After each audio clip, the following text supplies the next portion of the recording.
बुढ़ापा बहुधा बचपन का पुनरागमन हुआ करता है।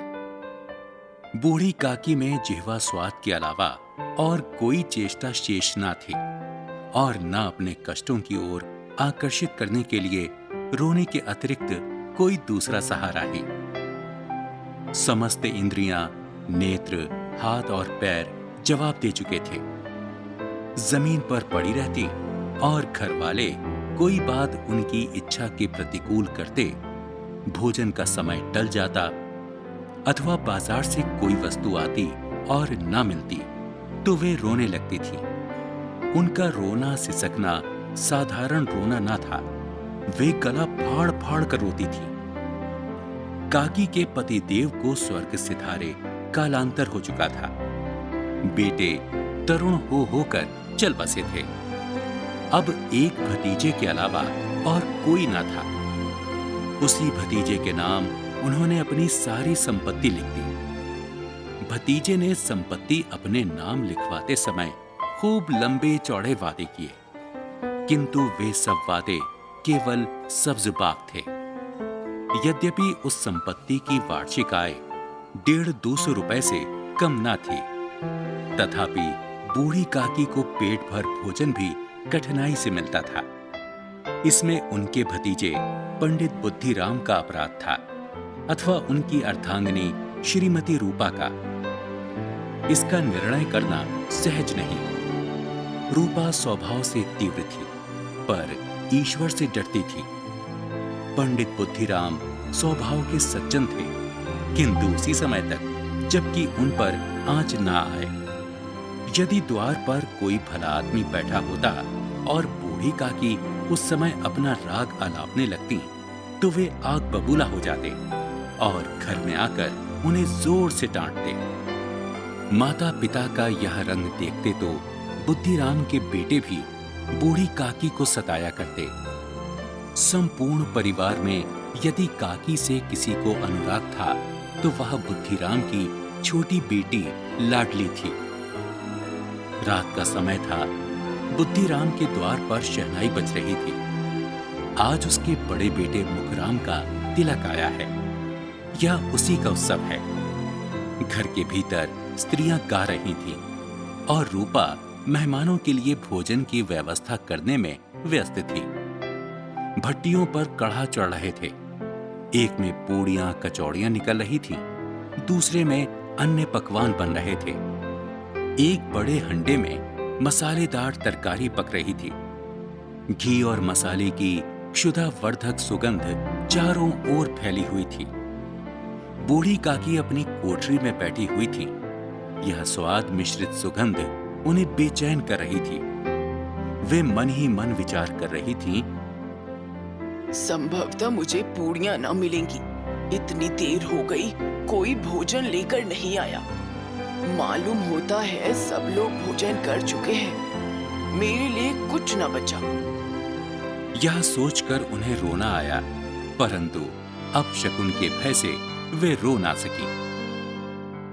आहा, कैसी सुगंध है। अब मुझे कौन पूछता है। जब रोटियों के ही लाले पड़े हैं तब ऐसा भाग्य कहाँ कि भरपेट पूड़ियां मिले। यह विचार कर उन्हें रोना आया। कलेजे में हुक सी उठने लगी, परंतु रूपा के भय से उन्होंने फिर मौन धारण कर लिया। काकी देर तक इन्हीं दुखदायी विचारों में डूबी रही। घी और मसालों की सुगंध रह रहकर मन को आपे से बाहर किए देती थी। मुंह में पानी भर भर आता था। पूड़ियों का स्वाद स्मरण करके हृदय में गुदगुदी होने लगती थी। किसे पुकारूं? आज लाडली बेटी भी नहीं आई। दोनों छोकरे सदा देख क्या करते हैं, आज उनका भी कहीं पता नहीं। कुछ मालूम तो होता कि क्या बन रहा है। क्यों न चलकर कढ़ा के सामने ही बैठूं। पूड़ियां छन छन कर तैयार होंगी। कढ़ा से गरम गरम निकाल कर थाल में रखी जाती होंगी। फूल हम घर में भी सूंघ सकते हैं।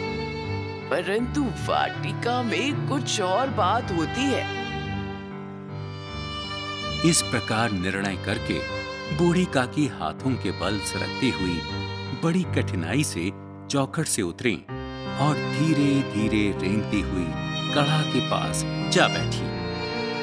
सहसा रूपा ने काकी को कढ़ा के पास देखा तो जल भुन गई। वह अपना क्रोध रोक ना सकी। इसका भी ध्यान न रहा कि पड़ोसिनें बैठी हुई हैं। मन में क्या सोचेंगी, लोग सुनेंगे तो क्या कहेंगे। वह काकी पर झपटी और उन्हें दोनों हाथों से झटक कर बोली, कोठरी में बैठते हुए क्या दम घुटता था? अभी भगवान को भोग नहीं लगा, मेहमानों ने नहीं खाया, तब तक धैर्य ना हो सका। गांव देखेगा तो कहेगा कि बुढ़िया भरपेट खाने को नहीं पाती, तभी तो इस तरह मुंह बाए फिरती है। बूढ़ी काकी ने सिर उठाया, न रोई न बोली। चुपचाप रेंगती हुई अपनी कोठरी में चली गई। वे अपनी कोठरी में जाकर पश्चाताप करने लगी। उन्हें रूपा पर क्रोध नहीं था, अपनी जल्दबाजी पर दुख था। सच ही तो है, जब तक मेहमान भोजन ना कर चुकेंगे, घर वाले कैसे खाएंगे? मुझसे इतनी देर भी ना रहा गया।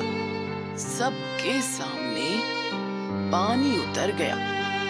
अब जब तक कोई बुलाने नहीं आएगा, ना जाऊंगी। मन ही मन इस प्रकार का विचार कर वे बुलावे की प्रतीक्षा करने लगी। परंतु घी की रुचिकर श्वास बड़ी धैर्य परीक्षक प्रतीत हो रही थी। उन्हें एक एक पल एक एक युग के समान मालूम होता था।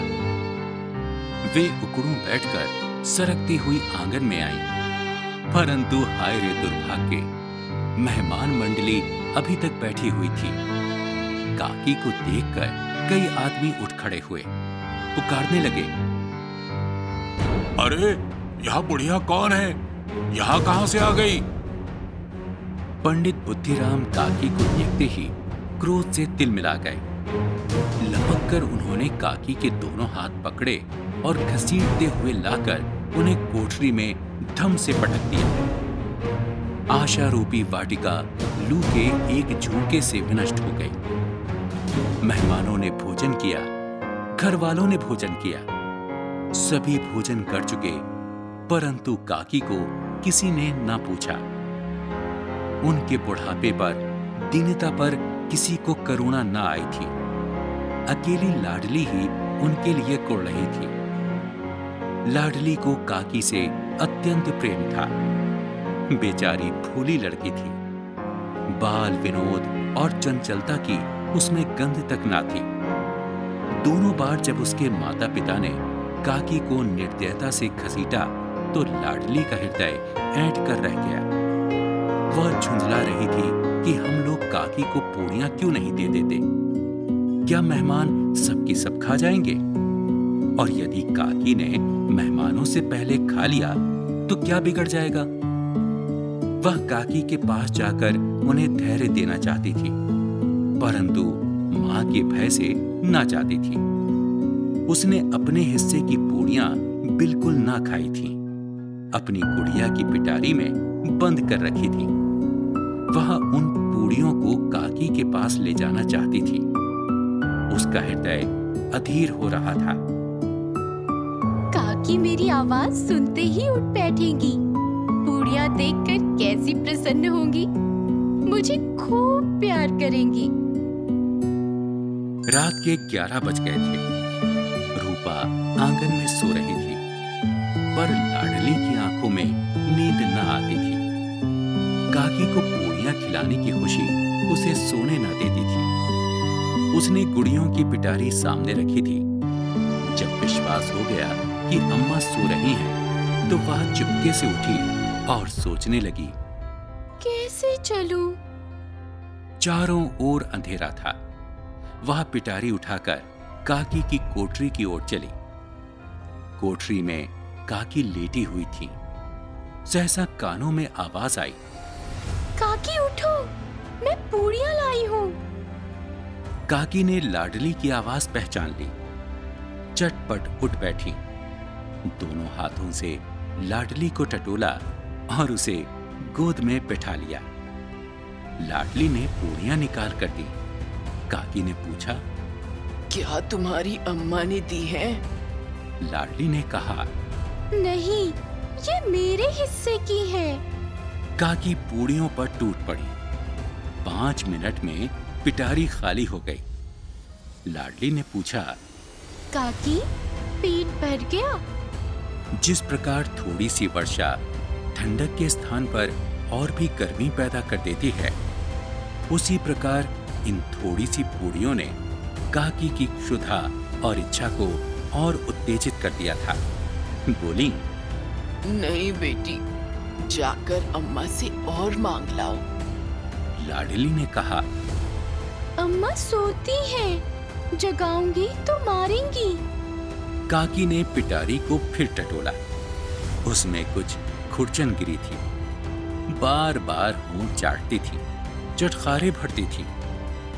हृदय महसूस रहा था कि और पूड़ियां कैसे पाऊं। वे कुछ देर तक इस इच्छा को रोकती रहीं, पर काकी का अधीर मन इच्छाओं के प्रबल प्रवाह में बह गया, जिससे उचित और अनुचित का विचार जाता रहा। सहसा लाडली से बोली, मेरा हाथ पकड़कर वहां ले चलो जहां मेहमानों ने बैठकर भोजन किया है। लाडली उनका अभिप्राय समझ ना सकी। उसने काकी का हाथ पकड़ा और ले जाकर झूठे पत्तलों के पास बैठा दिया। दीन क्षुधातुर काकी वहां पत्तलों से पूड़ियों के टुकड़े चुन चुन कर भक्षण करने लगी। ठीक उसी समय रूपा की आंखें खुली। उसे मालूम हुआ कि लाडली मेरे पास नहीं है। वह चौंकी चारपाई के इधर उधर ताकने लगी कि कहीं नीचे तो नहीं गिर पड़ी। उसे वहां ना पाकर वह उठी तो क्या देखती है कि लाडली झूठे पत्तलों के पास चुपचाप खड़ी है और वही काकी पत्तलों पर से पूरियों के टुकड़े उठा उठा कर खा रही है। रूपा का हृदय सन्न हो गया। ऐसा प्रतीत हुआ मानो जमीन रुक गई हो, आसमान चक्कर खा रहा हो। करुणा और भय से उसकी आंखें भर आई। वह सोचने लगी, हाय, कितनी निर्दयी हूँ। जिसकी संपत्ति से मुझे 200 रुपए की आय हो रही है, उसकी यह दुर्गति, और मेरे कारण। हे दयामय भगवान, मुझसे बड़ी भारी चूक हुई है, मुझे क्षमा करो। आज मेरे बेटे का तिलक था, सैकड़ों मनुष्यों ने भोजन पाया। मैं उनके इशारों की दासी बनी रही, अपने नाम के लिए सैकड़ों रुपए व्यय कर दिए, परंतु जिसकी बदौलत हजारों रुपए पाए, उसे इस उत्सव में भी भरपेट भोजन न दे सकी। रूपा ने दिया जलाया। अपने वह एक काली अंधेरी रात थी। जंगलों की रातें तो वैसे ही भयानक होती हैं। रह रह कर झिंगुरों की आवाज सन्नाटे को चीर रही थी। छत्तीसगढ़ के घने जंगलों के बीच एक रहस्यमयी खामोशी पसरी थी। रात आधी करीब बीत चुकी थी। आदिवासियों के कबीले में कुछ घंटे पहले तक होने वाली चहल पहल कब की समाप्त हो चुकी थी। कुछ ही देर पहले वहां कई कबीलों की एक सभा हुई थी, जिसमें न सिर्फ बस्ती के आदिवासियों ने बल्कि दूर दराज से आए दूसरे कबीले के मेहमानों का भी आगमन हुआ था। बहुत बड़ी दावत थी। कबीले के तांत्रिक बूटा सिंह की देखरेख में नाच गाने का कार्यक्रम हुआ। बूटा सिंह तंत्र मंत्र विद्या में तो माहिर ही था, साथ साथ धूर्तता और चालाकी में भी सबसे आगे था। आधी रात होते होते मेहमान तो अपने अपने निर्धारित तंबुओं में सोने के लिए चले गए और उनका स्वागत करने वाले कबीले के ऐसे लोग भी एक एक करके वहां से विदा हो गए, जिन्होंने सारी दावत और नाच गाने के कार्यभार की जिम्मेदारी उठाई थी। कुछ लोग ऐसे ही वहां रह गए थे जो अपने आप को बहुत अधिक ज्यादा जिम्मेदार समझ रहे थे। वे सब एक बहुत बड़े अलाव के आसपास, जिसकी आग अभी तक सुलग रही थी, इधर उधर पड़े थे। अलाव के आसपास की जमीन में गड़ी हुई मशालों की रोशनी में वे अभी तक गप सड़ाके करते दिखाई दे रहे थे। कबीले के लोगों को ये सभा एक विशेष उद्देश्य को लेकर हुई थी। दस्यु वहां का सबसे बड़ा कबीला था और जंगल के नियमों के अनुसार बड़े कबीले का सरदार ही सारे छोटे कबीलों का मुखिया माना जाता था। दस्यु कबीले की मुखिया कंचना नाम की एक औरत थी। कंचना भारी बदन की एक कद्दावर औरत थी। अपने शरीर के अनुरूप ही वे बहादुरी और जाबाजी में बेमिसाल थी। वे अपना भाला हमेशा अपने साथ रखती थी, जिसकी सहायता से वे कई बार अकेले में ही जंगली जानवरों का शिकार तक कर चुकी थी। सारे कबीले में उसकी बहादुरी को चुनौती देने वाला कोई नहीं था। अपनी बहादुरी के बल पर ही वे सारे कबीलों की मुखिया बनी थी। उसको सबसे बड़ा दुख था कि उसकी कोई संतान नहीं थी। उसके विवाह को 10 साल बीत चुके थे। ये सभा इसी सिलसिले में हुई थी कि कंचना की उम्र लगभग 40 वर्ष की हो गई थी। सभी कबीले के लोग चाहते थे कि वे जल्द ही किसी बच्चे को जन्म दे, ताकि उसकी संतान को कबीले का उत्तराधिकारी घोषित किया जा सके। उनके कबीले का तांत्रिक बूटा सिंह कंचना से बहुत ईर्ष्या करता था। वे जानता था कि अगर कंचना का कोई उत्तराधिकारी हो जाएगा तो वही उस कबीले पर कंचना की तरह राज करेगा, जबकि उसकी इच्छा थी कि उसका अपना बेटा कबीले का मुखिया बने। इसलिए जब भी कंचना अपने लिए किसी ओझा या तांत्रिक से कोई उपाय करवाती तो वे कंचना के तंत्र मंत्र के उपाय को नाकाम कर देता। कंचना स्वयं भी इस बात को लेकर परेशान थी। इसलिए रात के समय जबकि सारी बस्ती के लोग नींद का आनंद ले रहे थे, सिर्फ वही जाग रही थी।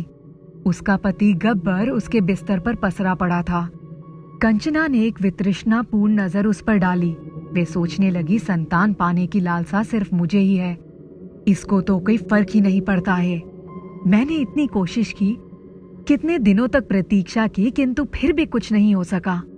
यदि जल्द ही कोई संतान ना पैदा कर सकी तो ये सारा वैभव और सम्मान वे तांत्रिक अपने बेटे के लिए मुझसे हथिया लेगा। कबीले वाले मिलकर उस तांत्रिक के बेटे को ही अपना मुखिया चुन लेंगे। फिर वह क्या करेगी? उस स्थिति में तो वे कबीले की एक साधारण औरत बनकर ही रह जाएगी। इसी तरह के विचार उसके मन को परेशान कर रहे थे। वे अपने आप को बहुत अकेला महसूस कर रही थी। बिस्तर पर बैठी कंचना जब इस प्रकार के विचारों से जूझ रही थी, तभी अचानक पूरब की दिशा से एक रोशनी तेजी से अपने कबीले की ओर आती दिखाई दी। इसके साथ ही घरघराहट की आवाज सुनाई दी, जो क्रमश तेज होती जा रही थी। वह झोपड़ी से बाहर निकल गई। पूरी सड़क रोशनी से नहा उठी। कंचना ने अपनी आंखों को अपने हाथों से ढक लिया। देखते ही देखते वे रोशनी फर्राटे की आवाज करती हुई तेजी से आगे बढ़ गई और उस गहरी झील की ओर बढ़ गई। उसने आंखें खोल दी। उसने देखा कि वे 4 पहियों वाली एक गाड़ी थी। जल्द ही वे गाड़ी तेजी से उसकी नजर से ओझल हो गई।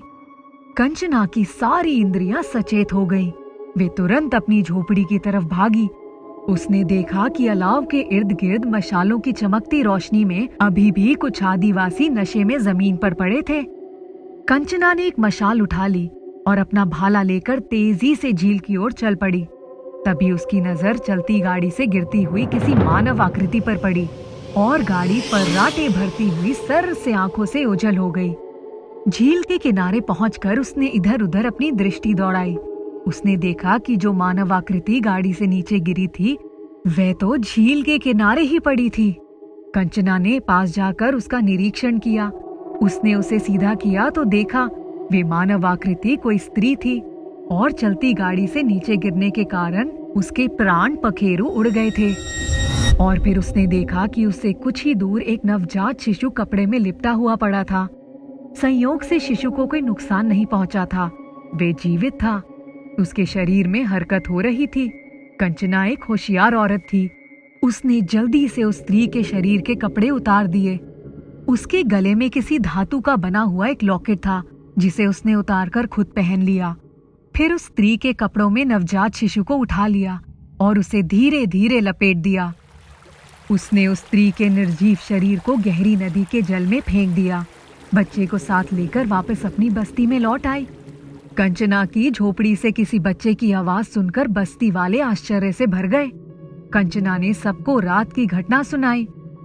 उसने कहा, ईश्वर ने मेरी प्रार्थना सुनकर ही ये बच्चा मुझे उपहार स्वरूप दिया है। ये मेरा बेटा है।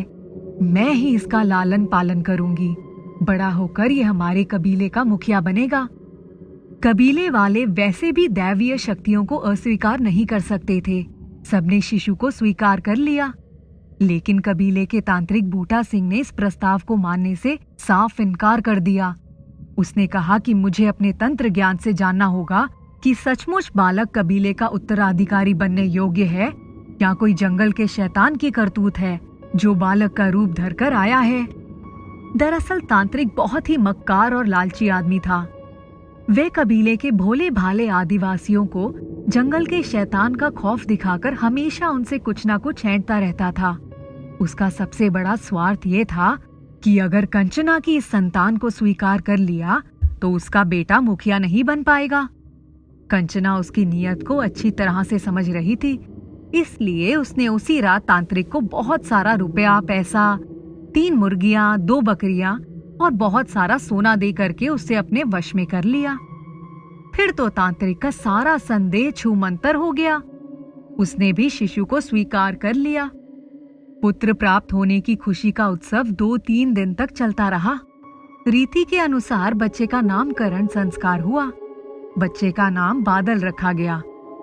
कबीले की मुखिया कंचना के सारे अरमान पूरे हो गए। तांत्रिक कुछ भी नहीं कर पाया। लालच ने उसकी आंखों पर पट्टी बांध दी।